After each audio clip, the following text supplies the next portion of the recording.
Hey, hello, welcome traders. It's Wednesday, January 22, 2025.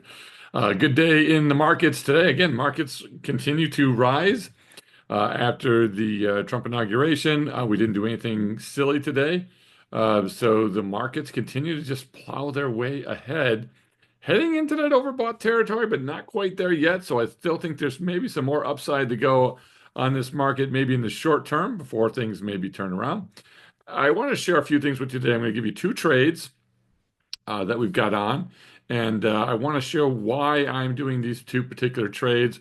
So let's take a quick look at the market. Let's take a quick look at the accounts really quick because I again want to share with you what I'm doing so you can see exactly how I'm trading, whether you like it or not. We'll give you that. But I'm going to go really quickly through charts. I want to spend the time on two trades. We're going to focus on two poor man's covered call trades in our longer term portfolio. So let's get to those today. And the reason I'm looking at these two trades, by the way, before I get into it, is in my trading account, I'm in pretty good shape with the trades I have on there. These are shorter term trades that I'm looking for as a premium seller. And frankly, I'm not going to add any more long trades in futures, which is my primary trade vehicle. I love trading ES futures. I love the 112 trade, as you know. I love the strangle trade. As you know, those are my two primary trades.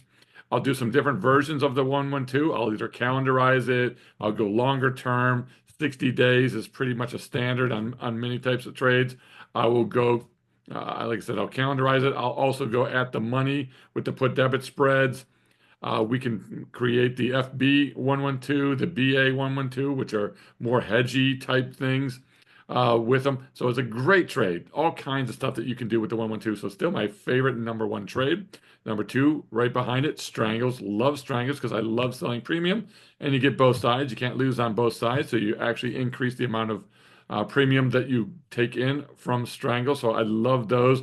Those primarily my two main vehicles out there. Then we sprinkle in some other things. We have zero DTE trades that we haven't lost on this year. We haven't lost on in months, zero DTE. So that provides a nice little bit of income there.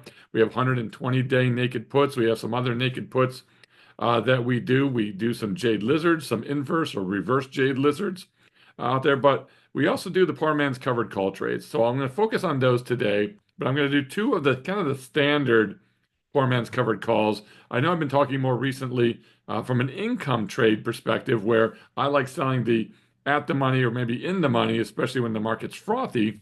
I or tipping over a bit. I like the at the money just to generate income. Okay, so that's an income trade. Has nothing to do with something that would give you capital appreciation, which is something we would do in the longer term or the investment portfolio. So, two great trades. Stay tuned. I'm going to share with you exactly what they are. Let's take a quick look at the markets and then we'll move quickly on to the trade. So, E-minis today up 32. 32 bucks on the ES. You can see just a huge move for the last 2 weeks, all the way up to the top of the Bollinger Band today. I'm thinking we're getting a little ahead of ourselves. We're not quite to overbought territory, but we are getting there fast on the daily charts. In fact, the stochastic momentum already getting into overbought territory. We may have some more upside. We're right at the top of the Bollinger Band, but I would expect we're going to see at least a little cool off for a couple days or so, which would be perfect for us with some of the 112 trades, the ATM or the at the money 111s or 112s, some Jade Lizards, things like that. I think those set up really, really well. All right, oil continues pulling back here as we declare the energy emergency and we want to increase the drilling, the pipelines, all of that. Trump wants to get gas prices down. So he's going to do everything he can to push oil prices down, which should help inflation. He also wants to see inflation coming down so he can take credit for that. I'm all good with this. You know what? Let's let the oil keep dropping. We actually put on a new trade today. We actually did a 111 at the money trade today in there. So we just put on a new oil trade today. Things look good on oil. Nice pullback. We could see some more pullback, I think, on oil. I don't think it's done yet. Gold continuing to move its way higher, like gold here, breaking out, getting a little bit overdone, top of the Bollinger Band, but we can still see some more upside on gold. So I like the breakout here on gold. Bonds gave back a little bit today, but it's had such a big 4-day run up. I'm totally fine with this in bonds. I don't know that the selling is technically done in bonds. We had a nice rally off of the lows. Can we retest those lows? Absolutely can be possible. I like bonds. I like the setups on bonds. This might be where we stick around for a while. Maybe we're in this 112 to 116 range for a while. That would not be the worst thing, especially because we have a lot of strangles and some 112s. I think it'd be beautiful on bonds. Copper continues to pull its way back. It's down to 38.2 fib today. Hit right on that. That's where it held. Just let it keep coming back. China still a mess over there. Their economy sucks. They can't get the stimulus to work correctly over there. So I think until China gets demand cranking up, I don't think you're going to see giant moves like we just saw on copper. All right. Silver breaking out yesterday a little bit. It's just struggling to break out of this symmetrical triangle. Nothing to do here on silver. I think it's a strangle opportunity. I think you just you can put the strangles on, run copper here. NASDAQ, same exact thing. Huge run up, getting close to the Bollinger Band. Nothing to do here. We gave back a little bit today on the small caps, on the RTY, the Russell. It's fine. We had a nice breakout of this trading range that we were in, this value area breakout, and then just a little give back on off of the Bollinger Band from yesterday that we broke. Nothing surprising there. All good. And then on the Aussie dollar, this thing continues to look like maybe the bottom is in for now. I think you maybe not yet a strangle, but strangles look good. 112s look good. All depends on the fees and commissions that you have. All right. So there's my take on that. I'm going to touch on two stocks here. Let's look at the charts before we get into the trading. First stock we're going to look at, and I only track a handful of stocks, maybe 10, maybe 12, and they're right in this list on the right. So we start with Apple, Microsoft, Amazon, Meta, Google, Nvidia, Tesla, Palantir, AMD, Costco, Salesforce or CRM, SoFi, JP Morgan, Chipotle, Hood, and Hims. This is it. 1, 2, 3, 4, 5, 6, 7, 8, 9, 10, 11, 12, 13, 14, 15, 16 stocks. That's it. Those are the only stocks I will touch in my longer term portfolios. There won't be anything else out of it. There are other stocks to potentially trade. I'm not a big stock guy. Don't like stocks. Hate most stocks. Don't like the fact that earnings and announcements and stuff can affect that individual name, no matter what the name is. So I don't like a lot of stocks. So I'll only look at maybe 16 to begin with, and I only have about 4 on at any given time. I really don't like them. I like indexes. I like the QQQ. I like SPY. I like ES. I like oil. I like gold. I like bonds. That's pretty much it. Give me ETFs, and we'll trade all day long, especially on futures with those. That being said, Apple certainly selling off, looks terrible. I don't really like Apple anyway, so I really don't invest in that. Microsoft, huge move to the upside today, massive 4% move on Microsoft to the upside. There's no trade for me. Amazon is getting a little too lofty. I love the company, the Death Star. They do everything. They're massive. They're in every field you can imagine. Great stock, awesome stock, too lofty for me. Meta in this value area range right now, sideways. It's a little lofty in my opinion. I think not really. I have a trade on, so I'm not doing anything more. Google, love Google. I think it's undervalued. Well, right now at 200, I think it's about fairly valued. It's been undervalued, moved up nicely. We're in it already. Nothing to do. Nvidia, I've been in this trading range now for months, dating back to October. Nothing to do in here either. Now, we just hit the 50% retracement yesterday, and then today we broke the 618 retracement on this thing. So NVIDIA just popping on the AI news from the White House on the investment in AI infrastructure there. So NVIDIA popping up nicely here. We're already in it, nothing to do. Tesla's been selling off now for a couple weeks, moving sideways. A little bit of a down day yesterday on the EV news, a little bit more selling today. It's overvalued. Got to let it chill out. Palantir, absolutely overvalued. Got to let that chill out. AMD, though, look at the weekly. It's down here at these lows. It's hitting the 200-day moving average on the weekly. I covered this trade the other day, and I'm going to reiterate the opportunity here. I think you could be seeing a little bit of a double bottom in here. I think it's basing out. This is one of the only stocks that I follow or I check that is actually not overvalued right now. I think it's pretty good opportunity to get in here at the hundreds, the low hundreds, the 110, 120 range, something in along these lines. All the uh, oscillators and indices here moving higher on AMD. So on the daily, it looks good. The weekly oversold and starting to curl up. Those look good. I like AMD here. Let's take a quick look at a few others. Costco, nice pullback from 1,000 down to about 940. It kind of double bottomed in here, hit some support. Okay, bouncing off of that support, moving its way higher. Love the company. It's just not something I want to add right now at these levels. Would like a better deal. Salesforce, a pretty decent pullback. This is also one that's not a bad deal. It was a better deal a week or so ago. Not a bad deal. SoFi, not a good deal. I like the company, hate the stock. It's overdone. I think a pullback is coming on SoFi. JP Morgan, ahead of itself. Nothing to do there. And then Chipotle. So Chipotle has taken an absolute beating here for about 2 months.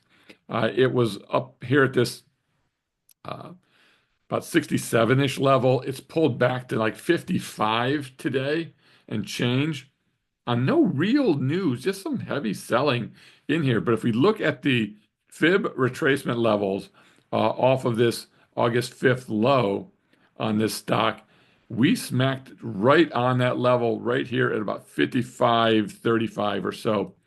I like where we are on Chipotle. I think this thing could potentially be putting in a bit of a base here today. I like the big volume yesterday and today, a little too much on the volume, a little exhaustion, maybe.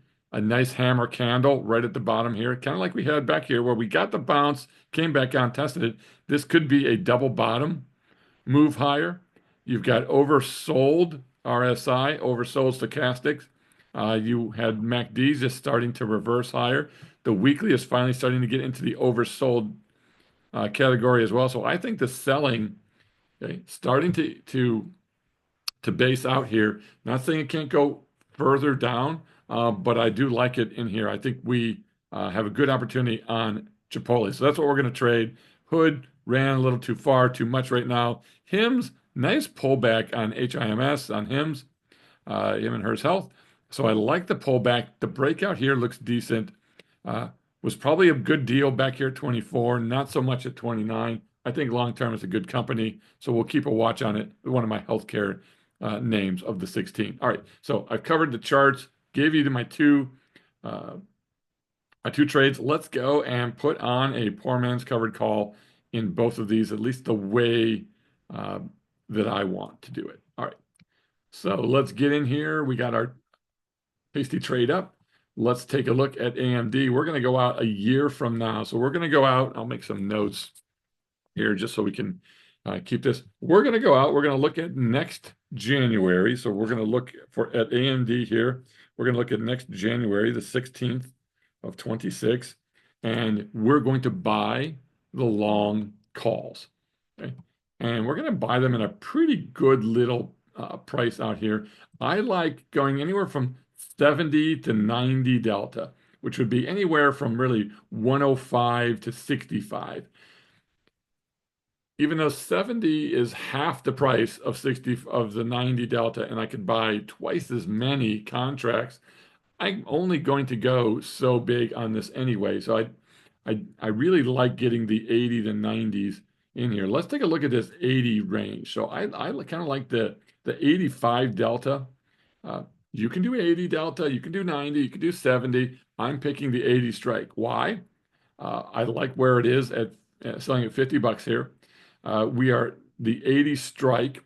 It's currently at 123, which means we are $44, 43.75, $44 roughly uh, of intrinsic, okay, out of the $50 or so, 50.75 or so of this. So when you've got $43 and change of almost $44 and change out of 51, there's only $7 in extrinsic cost, okay, which should be fairly easy to pay down. And at 85 delta, we're going to get nearly, well, we're going to get an 85% option move with the shares. So close to one for one, not as good as 90, but I'm not paying as much either. I'm paying quite a bit less than the 90. I'm paying $50.75 here versus 63. So uh, I could do a little bit more with it. So I'm going to, look to put this particular trade on. This thing's going to cost me $51.70 approximately. If you look at the midpoint, we might be able to get it for 51.20. Let's just use 51.20, the midpoint, which is $5,120 of like a cash secured level, and it's only using about 1,700 on my portfolio margin. I would, if I'm doing this, I'm sizing this to maybe 10% of my account from a cash secured standpoint. So if you had a $400,000 account, then maybe I would go with $40,000 worth of this here from a cash secured level, just to size it properly, even though I could do a whole lot more due to my buying power. Uh, so maybe, okay, we put on, well, let's just say for the sake here, 7 to 8 contracts is probably what I would be looking at. But let's just stick with one contract for now for what we're talking about. Right. So it's technically costing us 17.19 in margin here. If you're in a standard Reg T margin account, it would be half of the 51.20, so somewhere around 25.60 or so. So either 25.60 or 17.19. That's my margin outlay on this thing. Okay, so we're going to buy the 80 strike at 51.20. This is a year out. Okay, we have 52 weeks, and we are now going to sell. Okay, now we had earnings, so I'm not going to have a covered call open over earnings. I'll wait till earnings expire, but this 9 days out, okay, is next Friday, and because this is a little different. This is not the income poor man's covered call. This is a standard setup poor man's covered call where we're looking for price appreciation off of our longs. So we don't want to be right on top of them with the covered calls. We want to give this thing a little bit of room to move. And because we're at a low, we could still go lower, and we haven't started the rally yet. Uh, if we start to really rally well, I'm going to get farther out. I'm going to be closer to like 15 delta.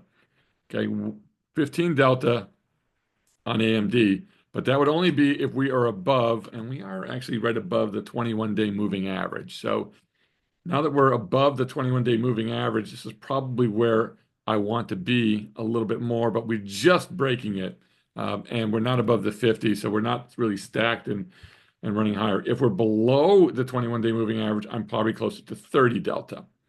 Okay, on this stock. We're right at it, so I think this is a pretty good. I mean, if you want to split the difference, we can go 25-ish, 20, 25 delta, something along those lines. So maybe we sell, let's just sell the 129s. They're in the expected move.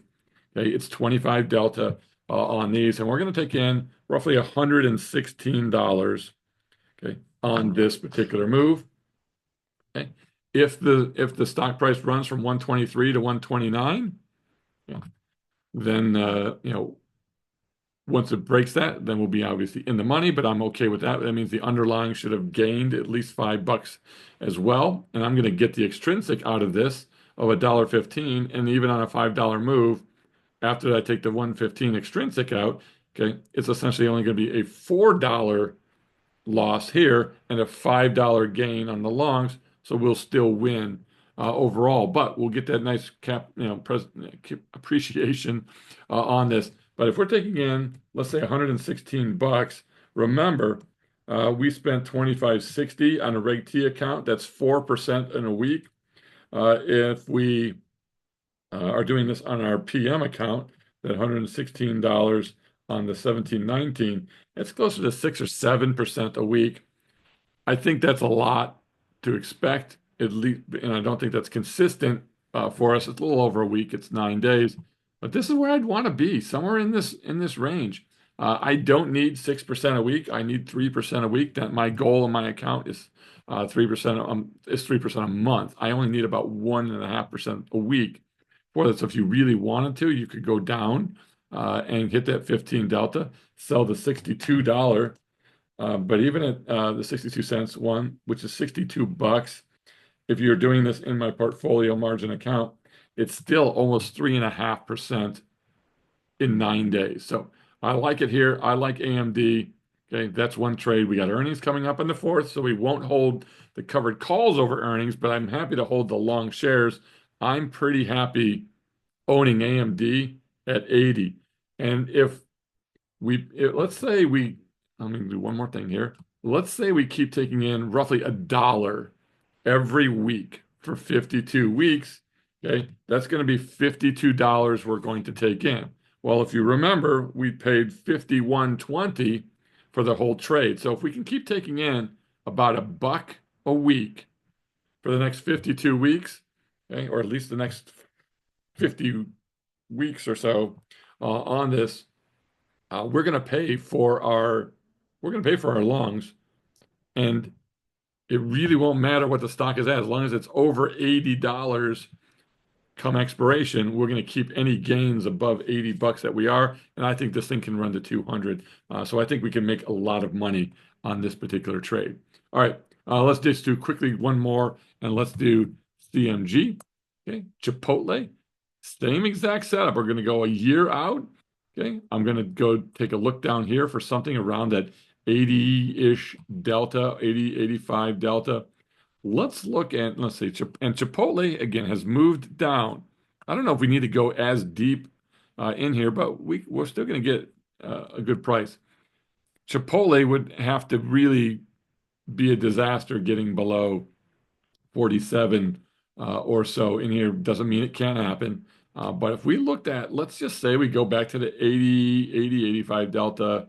Let's go to 40, which is essentially 83 delta. We're going to go the 40 strike on Chipotle.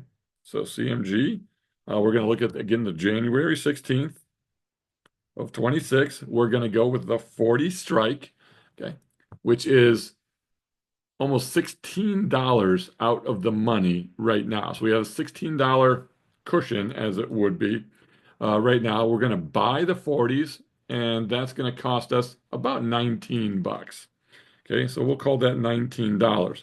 Remember, I said we've got 15, almost $16 of distance between the two. So our intrinsic value on this of the $19 that we're taking in of this, 16 of that is intrinsic. So there's only $3 of extrinsic to pay off on this trade. So $3 of extrinsic. If we were looking at AMD as well, we were selling that 80, and AMD's sitting at 123. We had $43, okay, of intrinsic, which means out of the 51, we were sitting on roughly $8 of extrinsic. If we made $1 a week for the next 8 weeks, we pay off the extrinsic value totally of that trade.